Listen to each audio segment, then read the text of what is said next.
This video is to serve as an introduction for integration of functions that have two variables.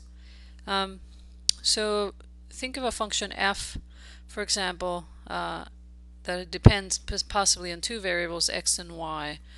I have two ways of integrating that function. I could do it with respect to x or with respect to y. Now in each case, when I'm integrating, say, with respect to x, I am going to think of the other variable, y in this case, as a constant. And the same in this case over here on the right, I have dy, so y is going to be the variable that I consider as I integrate, and x is going to be what I consider as a constant. So say, for example, that I'm integrating this function x squared plus xy plus y squared dx.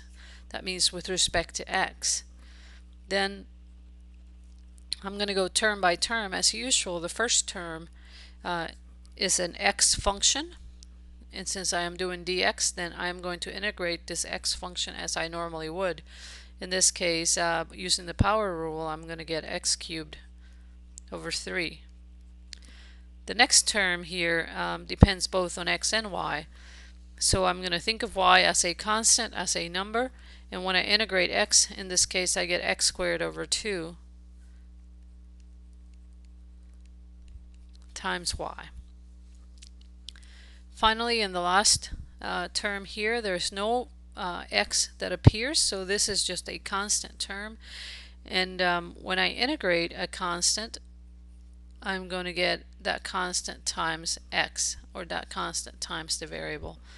Now this is all times or plus constant c, but I'm just going to keep in mind that that c could also depend on y, or there could be y's involved, because again, I'm thinking of y as a constant. So some function c of y, which could just be a number, or it could involve y as well.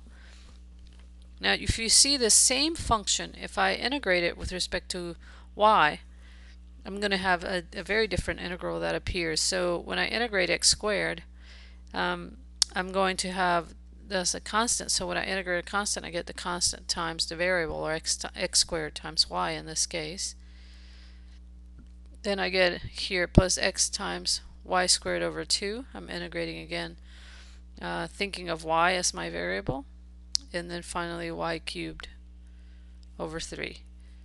Plus a constant, and in this case it could depend on x. Finally, here's my third example here. I have this is just one term. It's a function of both x and y, and I want to integrate with respect to x. So for that, ln of y then is just a constant for the sake of this integral. And when I integrate x squared, I have x cubed over 3 times the constant, which is the ln of y, plus possibly a constant. And this constant now could depend on y, because I was thinking of y as a constant in this integral. And also, if you think of, if I take the derivative, the partial derivative of this function,